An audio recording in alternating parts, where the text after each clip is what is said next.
this going to be too loud up here? No? Okay. All right. Turn me down. Okay.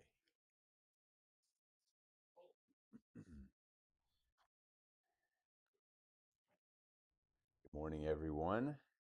We're going to try to finish up in 1 Peter 4 and 5 today. I have a feeling we're not going to get through chapter 5, but that's okay. So if you want to be turning over to 1 Peter chapter 4, start in verse 1 Peter chapter 4, verses 1. Let's read 1 through 4 here. It says, "Therefore, since Christ suffered for us in the flesh, arm yourselves also with the same mind. For he who has suffered in the flesh has ceased from sin, that he no longer should live the rest of his time in the flesh for the lust of men, but for the will of God. For we have spent enough of our past lifetime in doing the will of the Gentiles, when we walked in lewdness, lusts, drunkenness, revelries, drinking parties, and abominable idolatries.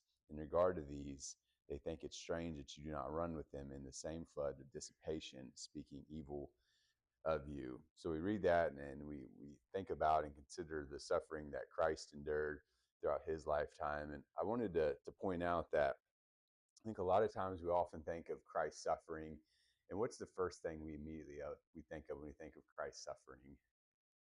The cross. Yeah, this physical suffering that he endured while on this planet. But I think there was a suffering, kind of an emotional suffering too, if you think of Christ being rejected by his own people. And I think that's more of kind of what we face today when we think of suffering for Christ is, well, I think there is physical persecution that could happen. I think the majority of the persecution we may face today would be that rejection from others, whether it be from those who are trying to teach, maybe those in our family that have no um, um, sorry, I lost my train of thought. No desire to be Christians, or those in the world that just blatantly hate Christ. So I think it's that emotional toll it may take. Leland, did you have something? God cannot look on, he cannot tolerate sin. Jesus is God, and you find in John 1:1, verse 14. The sin that he was seeing had to vex his soul. Sure. Yeah, absolutely. Chester? I think the important thing here is that Peter's reminding us the same thing Paul told us. We should have the same mind as Christ. You know, if we can get our minds to be like Christ, that sin's not going to be as appealing. Right. Yeah, absolutely. Get our minds like Christ.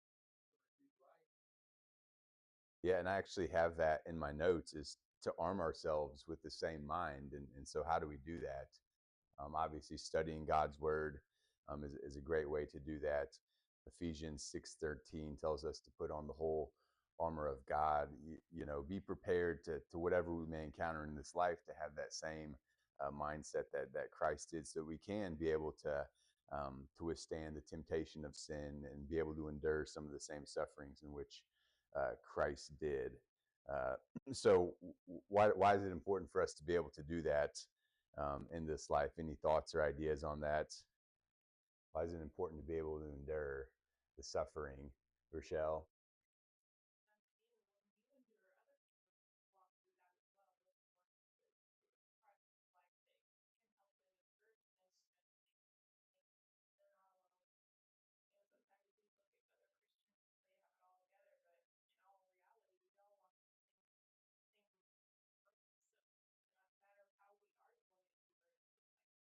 Absolutely. Yeah, it's encouraging, I think, to believers and non-believers alike, because I think that's one of the things that, um, maybe someone that's not a member of the church may look at and see. It's like, well, man, there's so much hatred for Christianity. Why would I want to be a part of that? I could in no way endure some of that same things. But when they see you endure some of those trials and temptations, I think it could give them hope or comfort, or even bring them joy to see that, well, they're doing it. Maybe that's something I could endure too.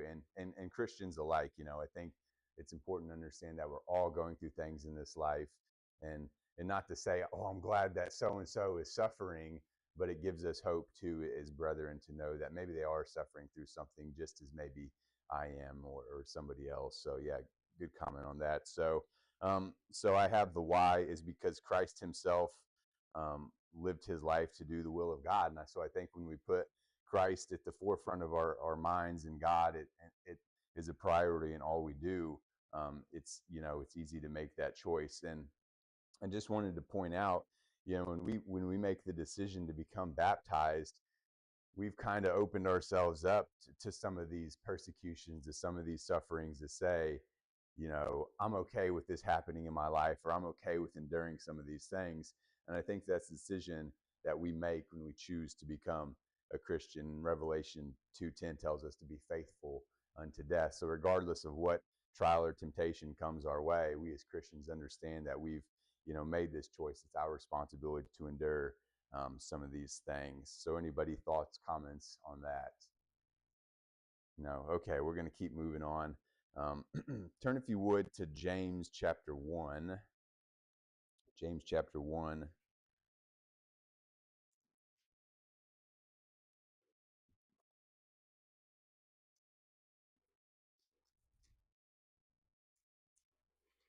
And verse 12. James chapter 1, verse 12 says, "Blessed is the man who endures temptation, for when he has been approved, he will receive the crown of life, which the Lord has promised to those who love him." I think the important part of that is the man who endures temptation, the one who can withstand some of these things that the world may throw at us and may bring our way. And then if you go back up uh, in verses 2 and 4, it says, "My brethren, count it all joy when you fall into various trials, knowing that the testing of your faith produces patience." So it's, we say so much, it's not a matter of if, it's a matter of when these trials and temptations come our way. And so I think of that when we think of the suffering of Christ and how we may suffer as Christians. While it's not necessarily a physical suffering we may face, I think there are certainly trials and temptations, things that we endure in this life that can be a challenge to us. Yes, Rochelle?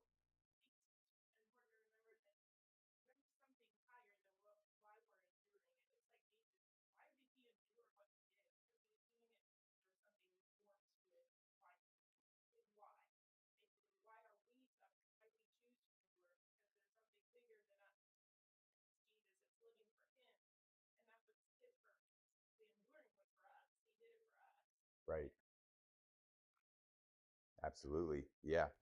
So the last part of that, it says, "Lastly, for we have spent enough time," um, and it lists certain things there that I think we would consider sinful behavior, right? The walking in lewdness, lust, drunkenness, revelries, the drinking parties. I read this and I thought about it, and I almost look at it as like a wake up call, in a sense of, you know we know of verses that tell us that, we've all sinned. We've all maybe lived at times indulging in things we ought not indulge in. And so I read this and it says, "But we have spent enough of our past lifetime in doing the will of the Gentiles." This understanding that we've all made mistakes, we've all indulged in things that maybe we're not proud of, or clearly ungodly in nature. So to me, it's almost like a wake up call to, hey, you've done it, it's fine, move on, continue to be steadfast in the faith. And then last part of that, verse 4, "Do people find it strange when we don't indulge in sin?" Have you ever been in a situation where people wonder, curious, why you're not doing the things that they're doing? I think we run into that, um, maybe not on a daily basis, but probably more often than we'd like to. I mentioned a week ago or a couple weeks ago, and Rachel and I had went to a wedding. People find it so strange that we don't indulge in the drinking and the dancing, and I thought about this a lot, and it's so wild and bizarre to me that people of the world can consider themselves Christians, but yet indulge in some of these things that we would see as being sinful behavior. And I'd like to hear your guys' thoughts or opinions on this, of what do denominations, or what do worldly, I don't even know how to label them, worldly Christians, what do they think of sin? What does sin look like in the life of a denomination? Because I've yet to kind of figure it out, if that makes any sense. Matt? Okay. Yeah.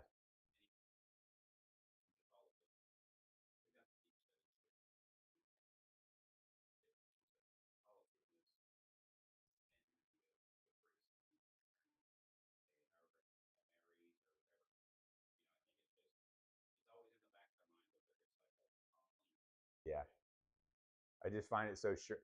Go ahead, Chester. I think probably most of you or all of you heard this. When I was living in the world, I never once for a second thought I wasn't saved. And I think that's the way that people out there are.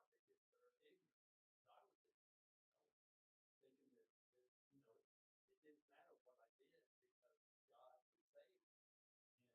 And that's just not what the Bible teaches. Sure. Yeah. Leland, do you have something? They think the really big sins, like murder, rape, but they don't even think they consider adultery. Well, they don't because they accept divorce and remarriage without being scriptural. Sure. It's just the big sins that keeps you from that. Right. It's just interesting when I read this and studied this and looked at it and thought, why do they find it strange that we're indulging in sin? What is sin in the eyes of someone who is, again, what I'd maybe consider a denominational Christian, or I even like a secular Christian in a sense? Does sin not exist in the lives of these people? Because you can't have Christianity and you can't have the Bible if you're not going to talk about heaven and hell. They both have to exist. So I wanted y'all's opinions on that and thoughts on it. Yes, Leland. Consider too, some of these denominations, once saved, always saved. Sure. Yeah. Saved, there's nothing you can do to be unsaved. Right. Yeah. Anybody else on that? Matt, go ahead.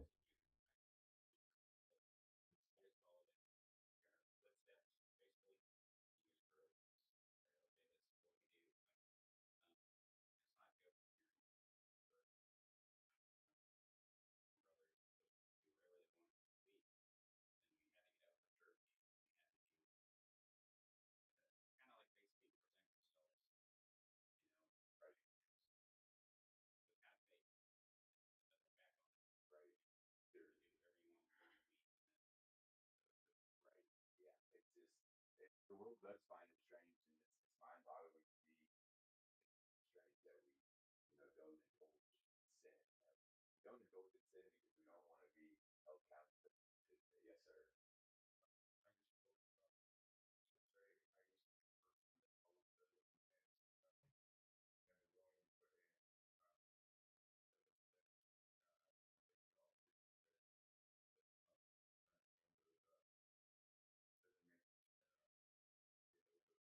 Absolutely, yeah. We're happy to have you. So, yeah, don't you have something? Seen a thing that went along the lines of how dare the phrase to think that Christ died on. So like basically how dare we indulge in those things that Christ suffered and died and went to the cross to cleanse us from. And we're out here indulging in these things, yet not knowing that he died for those things that we, so that we can be clean from those things God. And it's sad that we have so much cookies all over, for people to indulge in and thinking it's okay. Suffered his own, for us. Yeah, absolutely. Yeah, I think that's one of the biggest challenges too. I think early on in Rachel and mine's, again, it was at a wedding, and why don't you guys, why aren't you, engaging in some of these activities? It's like, well, we have religious convictions that would tell us otherwise, and I think people's immediate knee-jerk reaction is, well, Christian, you think you're so much better than me because I do these things. And it's like, no, that's not the case. But I think you have to understand that there are things in this life that are not approved by God, and you have to abstain from some of those natures. And so they do find it strange because they do consider themselves religious, they do consider themselves faithful, yet still engaging in indulging in some of these sinful behaviors. Yes, Ryan. Looking back at verse 4, it says that they look, think it's strange they don't understand. As a Christian, we have to expect that we're going to be. Sure. So we have to look through Christ, or we have to see that God is greater than Yeah, absolutely. Yeah, keep on keeping on. I looked up this dissipation. I hope I'm saying that right. I don't. That's not a word I use. It was descent into drunkenness. A couple of different meanings. It was a squandering of money, energy, or resources. So I kind of studied this. I thought Bruce's point of view. It's not good enough. Oh, it's not big enough. Put the light on. What's on? Let's see here. It's not. There it's on. All right. See how long that lasts. Studying this, I thought of Noah. He used to say, and so if I get this wrong, sin will take you further than you want to go, keep you longer than you want to stay, and cost you more than you're willing to pay. And I kind of thought about that in this dissipated living, right? So this a descent into drunkenness or whatever the case may be. And the point of all this as we move on into verse 5 there is they will give an account of him who is ready to judge the living and the dead. And, the reality is we're all going to have to give an account. Those who are engaging, indulging, who are this dissipated living to Christians as well. And so 2 Corinthians 5, verse 10, if you want to turn over there. 2 Corinthians 5, verse 10.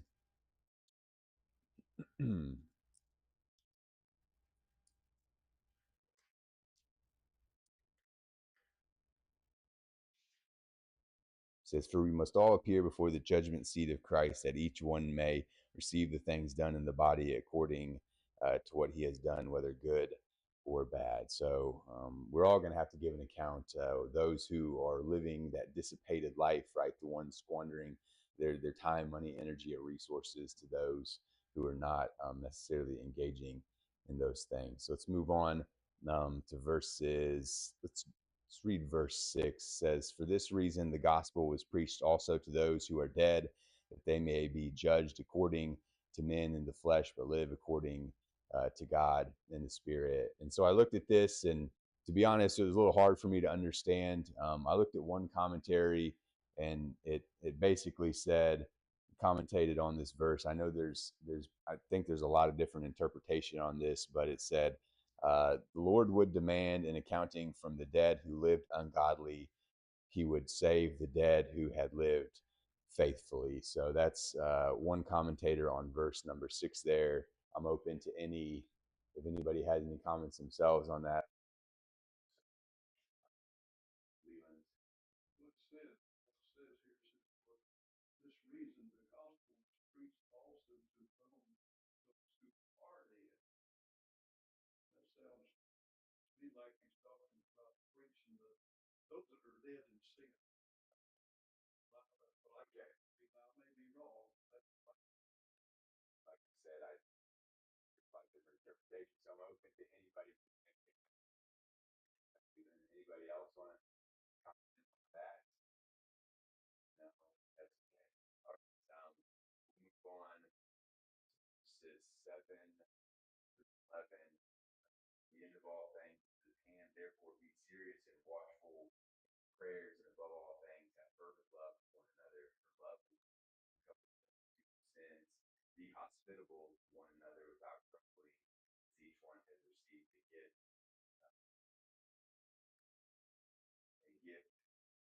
Minister to one another as good stewards of the grace of God. If anyone speaks, let him speak as the oracles of God. If anyone ministers, let him do it in the ability which God supplies, that in all things God may be glorified through Jesus Christ, who belongs to glory and dominion forever and ever.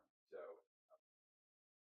one of the thoughts I gathered from this, take this life, take our opportunities that were given is Christians serious, right? We only have one opportunity, get one chance to get this right, whether that's 85 years or next 15 minutes. We have to make sure we're putting God first in this life. So again, where's our focus? Where are we spending our time? I'm going to turn if you would to Matthew chapter 7.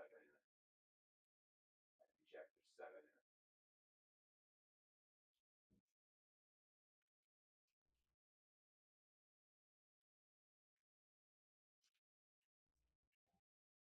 Verse 7.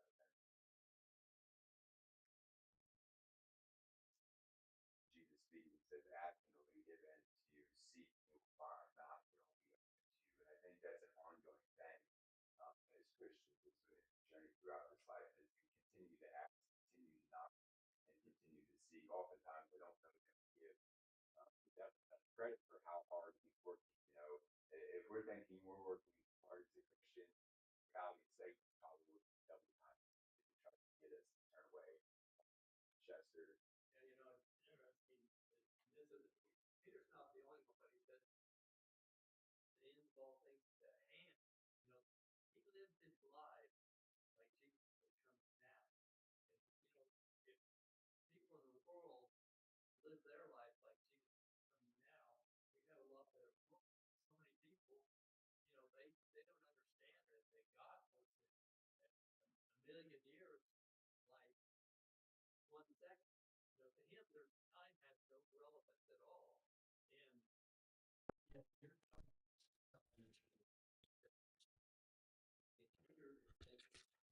Christ is coming now. Sure. Each and every one of us should think. Right. Yeah, I think the assumption so often is, oh, we have time, right? I'm a terrible at procrastinating sometimes and thinking I have time, and the reality is sometimes I don't. The time has come, and whatever the task may be, like it's here and now, and so I think as Christians that really I think the thought should be we don't have time, right? Today is the day of salvation.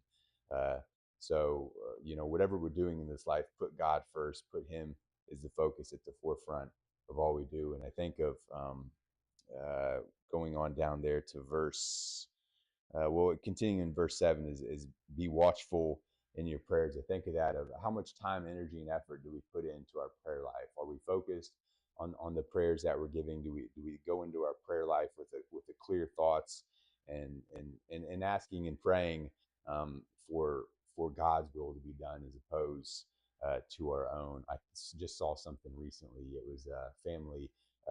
They were gathered for Thanksgiving, and one brother was a football player, and the other brother had made it to the professional level, and he was, I don't know if it was a joke or they were being serious, but he prayed that his brothers could pull some strings to get him to that level. And I thought, well, what kind of prayer is that? God could care less about your football career, and so that's an important lesson for us too. Pray that God's will be done. Pray that we can evangelize and teach others about Christ and take as many people. We talk about Jesus coming back. We more than likely can't say for sure, but we may all die. That's here today may all die. We have to be ready to die because we don't know. You may have a heart attack tomorrow. Yeah, you don't know that, right? Certainly hope not, but I do too. But we need to live our lives like today is our last day. Yeah, certainly getting out a lot of Christmas. Matt, I think back to Matthew 7, it's routine. You need to be consistent. And I think of it as Christ is saying, come boldly to me, like knowing that I will be done. But coming boldly, knowing that other your things and really that what I have for you is better than you're asking later.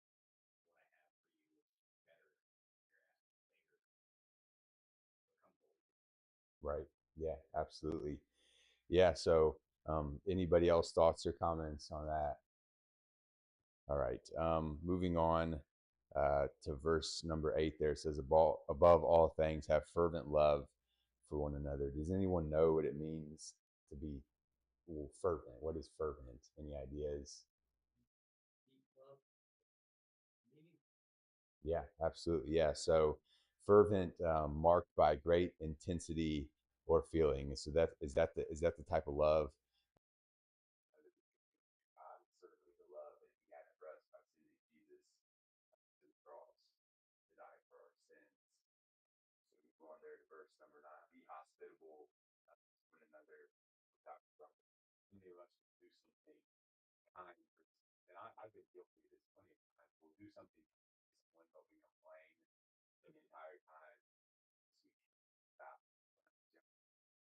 So that's the point here is be hospitable, be kind to one another, but do it because we want to do it. So I immediately thought of preparing for this, which comes out and tells me the microphone working every 30 seconds. I thought about service above self, right? Christianity is kind of centered around this idea of serving one another. As you think of Christ and his willingness to serve us, if we go back to the book of Matthew, Matthew chapter 20,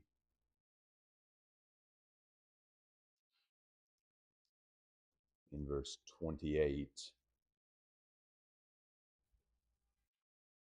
as the Son of Man did not come to be served, but to serve and give his life a ransom for many. So we have Christ himself, the ultimate example of serving others. And we too, as Christians, have to be willing to serve. It's not, not fuss about it, but be willing to do that. And so, um, anybody thoughts, comments?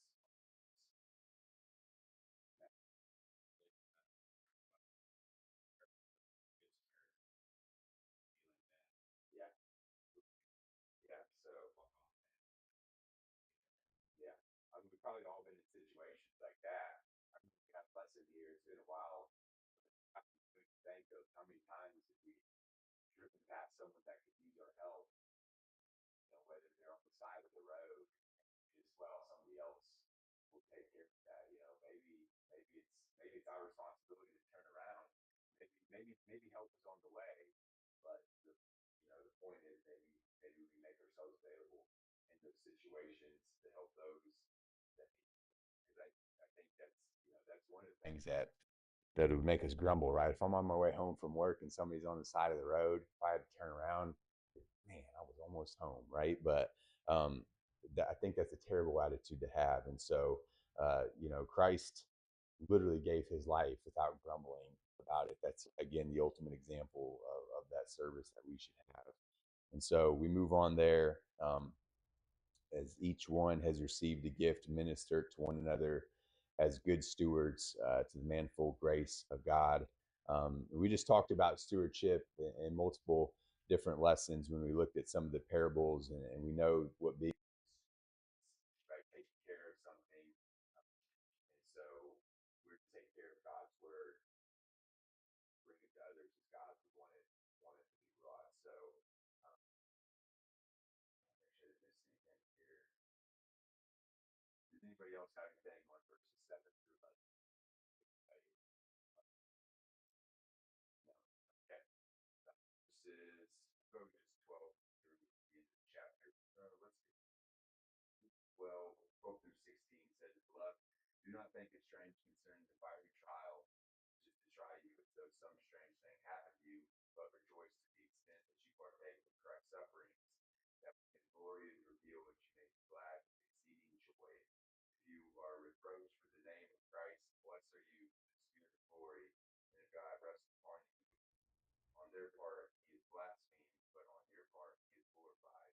But let none of you suffer as murderer, thief, evildoer, as busybody in other people's matters. Yet if anyone suffers as a Christian, let him not be ashamed, glorify God in this manner. So I think we all understand the trials that come our way from this life that we kind of talked about last year. May not experience a physical persecution. There are things that you know are going to get us down. People that don't necessarily like that we're Christians. I think back a few weeks ago, I think Charlotte mentioned that a fellow student was threatening her physically if she continued to talk about the Bible. So there may be opportunities where people do want to threaten us physically, but we have to be ready for that. Um, I know a couple weeks ago, I don't remember. I think maybe Tura was gone, and I gave a lesson on happiness and joy and trying to discern. And I think it's important for us to understand the difference between happiness and joy, especially. Says like 13, it says, but rejoice to the extent that you partake of Christ's suffering, that when the glory is revealed, you may be glad with exceeding joy. Who here likes to go through trials and tribulations? Who feels is so happy in those moments when someone is critical of them and maybe their beliefs. I don't think anybody would be happy, but as we're told here that we can be glad with exceeding joy. So just remember that happiness is that short term feeling. It's fleeting versus joy. It's a long term. It's never ending. So um, know that when we're going through these trials, we're going through these temptations, it's for the right reasons. We can be joyful in those moments. So I wanted to talk about verse 15 there says, but let none of you suffer as a murderer, thief, and evildoer, busybody in other people's matters. Commentator on this just mentioned the consequence of their own behavior. We have to always consider the consequences to our actions, right? So keep those things in mind. And then verse 16, holding ourselves fear. I think of when I first became a Christian, and you have this zeal to go out and teach people and talk about God, and you learn pretty early on, kind of in people's face with it. They don't necessarily like it, so you have to rein it back a little bit. And as you get older, it's I don't want to say it's harder, but you know the potential encounters you may have. Sometimes we don't necessarily want to be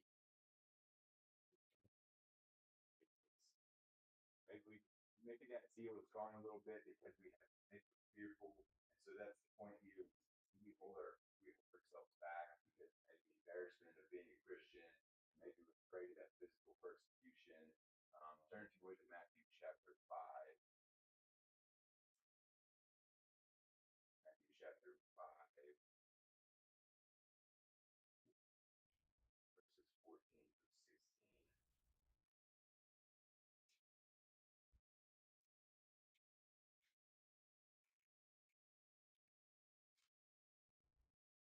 You are the light of the world. The city that is set on a hill cannot be hidden, nor do they light a lamp and put it under a basket, but on a lampstand. It gives light all over the house. Let your light so shine before men that they can see your good works and glorify your Father in heaven. So the takeaway is do those good works. Be that example. Be that light in the darkness. Don't be fearful of who you are. Yes, Rochelle. I think about the people that have how much of it changed the lives, not only our lives, but our children's lives, and so on and so on. Family tree that it has changed, and how thankful I am. I may not see those people anymore, they've moved on, but as far as family, it has been a blessing. Never seen just much Right. how much it can change their future. Yeah. Sharing the gospel could easily just change your entire future and your future. Yeah, absolutely. Yeah, I mean, I was before I became a Christian, I was in a pretty dire situation myself. And those of you who may know me, those who I consider my parents aren't actually my parents, but their attitude towards saving me has had a tremendous impact on my life, obviously for the sake of my soul. And now it's I see it as an opportunity to maybe have that impact on someone else's life too. So yeah, good. Going right. 16 goes on. 16, shame the gospel of Christ. Also, Paul saying that I'm not ashamed of this because the power of salvation to save souls. Yeah, absolutely. Yeah. We're going to go down to 17 through the end of the chapter there. It says, "For the time has come for judgment to begin at the house of God. That's first with those who do not obey the gospel of God. Now, if the righteous one is scarcely saved, where will the ungodly and the sinner appear? Therefore, let those who suffer according to the will of God commit their souls to Him, doing good as to a faithful." That was a reference in verse 18, Proverbs chapter 11, verse 1.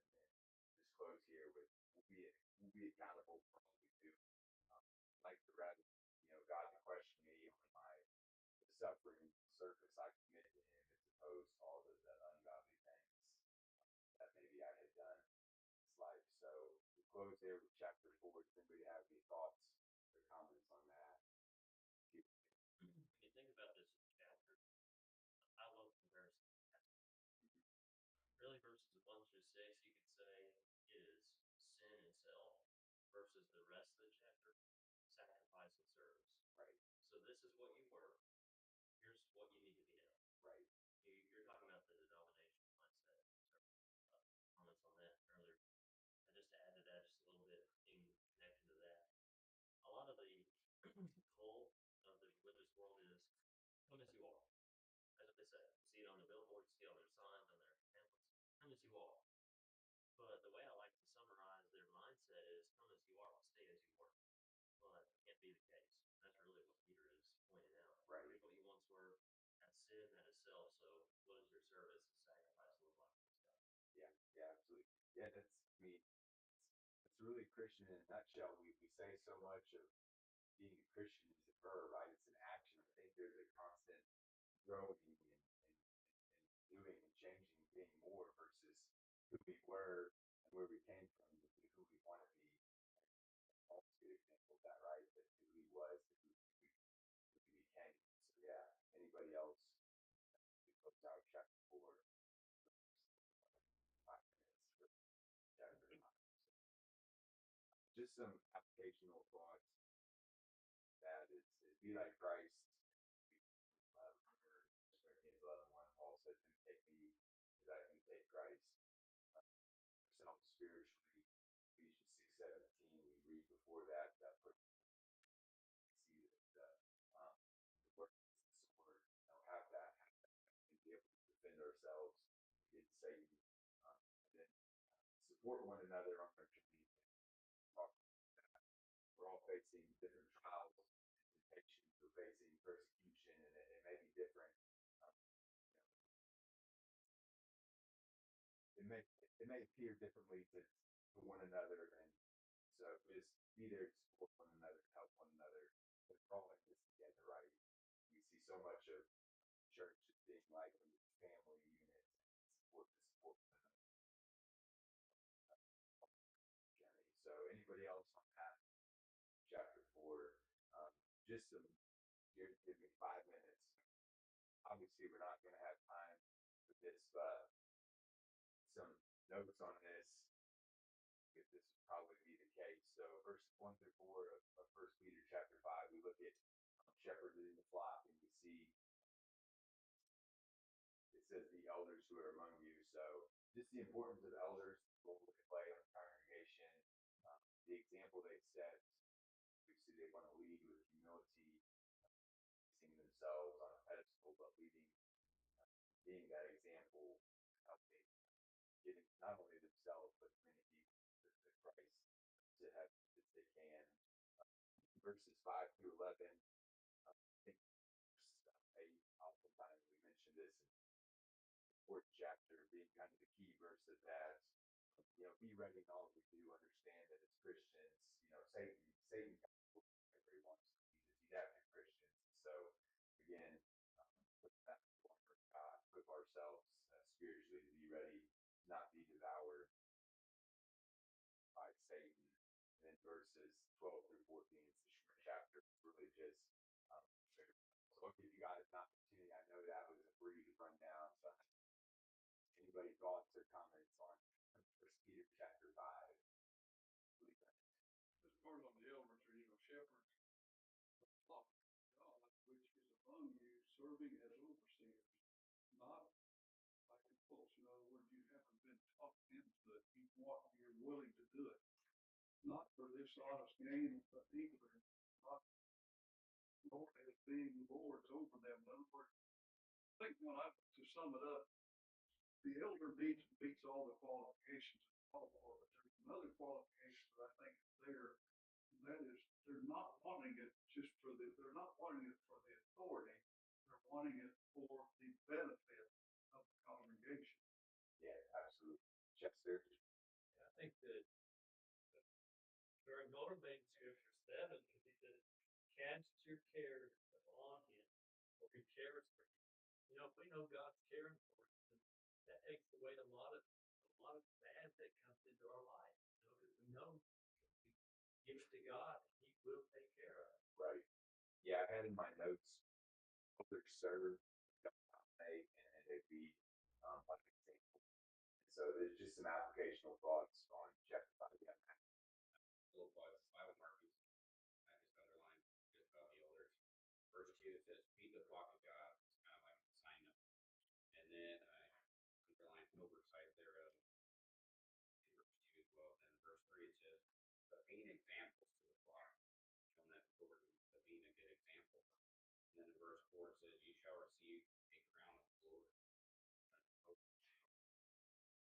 But being an example to your flock, not just becoming elder just for the pomp and circumstance. Sure.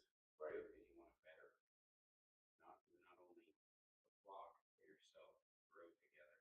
Right. I heard that old saying that an elder needs to smell like his sheep, and the sheep need to smell like the elder. Yeah. Yeah. Absolutely. Well, yeah. You think of a shepherd. And, yeah, they lead their flock, but they feed them and they water them in a sense, and so they're serving that flock to get them to do the things that need to be done. And so, yeah, it's important that elders not deceive themselves and not have that look at me type. Shows you have something. Yeah, I also have marked in here too. Kind of like back in Old Testament times when they wanted a king. If you think about a king leads for themselves. Elder leads others to heaven. So there's differences. So if you get an elder, you're wanting to be an elder just to lead. So you're in that position. You're leading for yourself. You're not leading. You're not in it for the others. Right. Right. Yeah. So just some last applicational thoughts on chapter 5 was humility and diffuse conflict. You know, sometimes maybe we could be wrong. Maybe I misunderstood something. We see the dangers of pride in Proverbs 16:18. Cast our cares upon God, being spiritually aware, right? Understanding that Satan is after us, doing everything in his power to get us to turn away. Remember that suffering is